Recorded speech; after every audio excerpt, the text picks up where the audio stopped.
You drop to your knees again. You say the exact same words you said yesterday and the day before that, and you wait, but the room just stays quiet. Nothing shifts, nothing changes in your life. You're starting to wonder if God is even listening or if you're just talking to the plaster on the ceiling. Let me tell you something that might sting a little. God is listening, but your prayers might actually be failing. Yes, failing. Not because you don't have enough faith, not because the creator of the universe is somehow angry with you, but because you're stuck in a dead religious loop that Jesus himself explicitly warned us about in Matthew chapter 6. If you feel like your desperate prayers are just hitting a solid brick wall, stop doing what you are doing. It is time to break the cycle. We need to fix this right now. Think about the exact words you used the last time you prayed.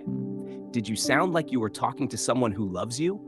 Or did you sound like a robot reading a script? In Matthew chapter 6, verse 7, Jesus says something that should completely shatter our religious habits. He says, when you pray, do not use vain repetitions as the heathen do, for they think that they will be heard for their many words. We fall into this trap so easily. We treat prayer like it's some kind of magic spell. We think if we just say the right combination of Christian words, if we just repeat the exact same phrase over and over, then heaven will suddenly open up. No, it does not.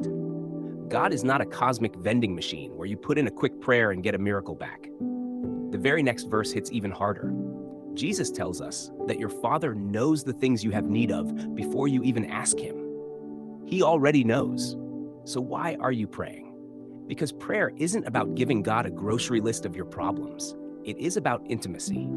It's about aligning your heavy, broken heart with his perfect will. When you just recite a memorized paragraph every morning and night, you are completely missing the point of the cross. Jesus suffered and died so the temple veil would be torn in two, giving you direct, bold access to the throne room of God. But instead of walking in, you are standing outside the door, slipping the same generic thank you note under the crack every single day. You need to drop the religious script. Speak to him honestly. Tell him you are exhausted. Tell him you are frustrated or confused. A real relationship requires total vulnerability. When a child runs to their father, they don't recite a formal poem. They just speak from the heart. God wants your actual heart, not your religious performance. So how do we fix this instantly? You shift your focus from what you want to what he has already promised. This is the absolute game changer. 1 John chapter 5, verse 14 tells us the secret. Now this is the confidence that we have in him, that if we ask anything according to his will, he hears us. Did you catch that? According to his will, most of the time. We're frustrated because we are treating God like a personal assistant. We hand him our daily schedule and ask him to bless it. We say, Lord, give me this job. Lord, make this person like me. Lord, fix my bank account. But James chapter 4, verse 3 is brutally honest about this. It says, you ask and do not receive, because you ask amiss, that you may spend it on your pleasures. If your entire prayer life is just a list of demands for your own temporary comfort, you are praying wrong. The instant fix is to start praying the scriptures back to God. Find out what he actually wants for your life. When you pray for wisdom, he promises to give it. When you pray for strength to resist temptation, he will always provide a way out. When you pray to know him more deeply, heaven moves to make it happen. You stop begging for things, and you start agreeing with his word. You replace your desperate wish list with his eternal promises. That's when the atmosphere in your room actually changes. That's when the dead silence turns into a living conversation. You have dropped the religious script. You are finally praying his actual promises instead of your own wish list. But what if there is still dead silence? What if you still feel like you are just talking to the walls? There is another massive roadblock that will absolutely stop your prayers dead in their tracks. It is the hidden poison of unforgiveness. In Mark chapter 11, verse 25, Jesus gives a terrifyingly strict condition for prayer. He says, and whenever you stand praying, if you have anything against anyone, forgive him, that your Father in heaven may also forgive you your trespasses. Notice exactly what he says there. Whenever you stand praying. He connects the very act of your daily prayer directly to your willingness to forgive other people. You simply can't expect the infinite grace of God to flood into your life if you are aggressively refusing to let it flow out to the people around you. If you are holding on to deep bitterness, if you secretly hate someone who wronged you years ago, you are choking your own prayers. You are building a spiritual wall brick by brick with your own resentment. The book of Psalms confirms this brutal reality.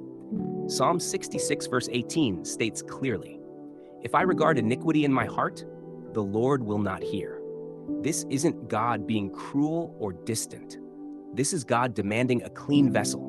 He wants to pour out his spirit on you, but your hands are too full of grudges to receive anything new.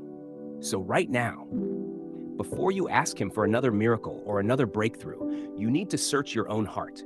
Who do you need to forgive? Who are you holding captive in your mind? Let it go. Release the offense. Forgive them immediately.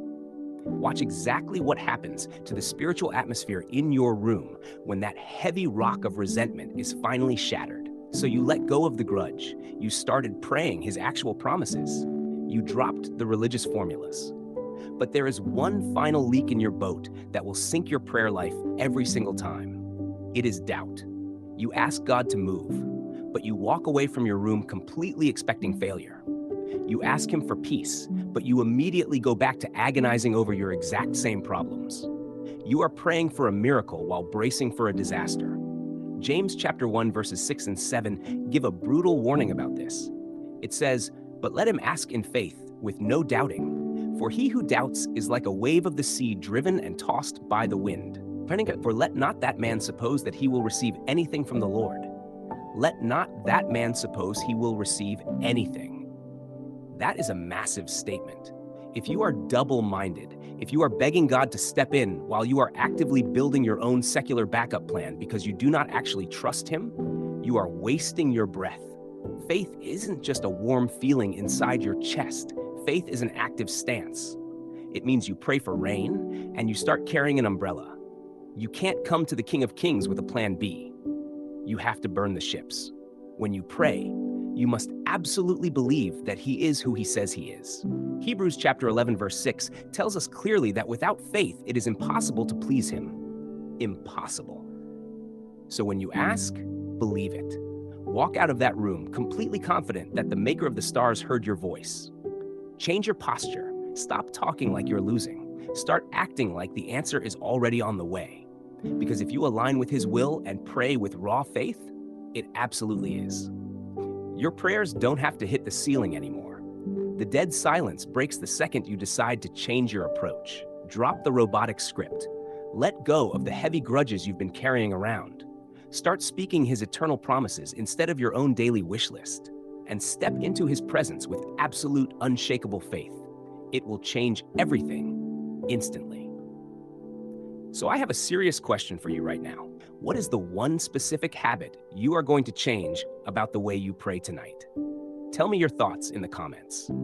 Share this message with a friend who feels completely stuck in their faith. And make sure you subscribe so we can keep building this fire together.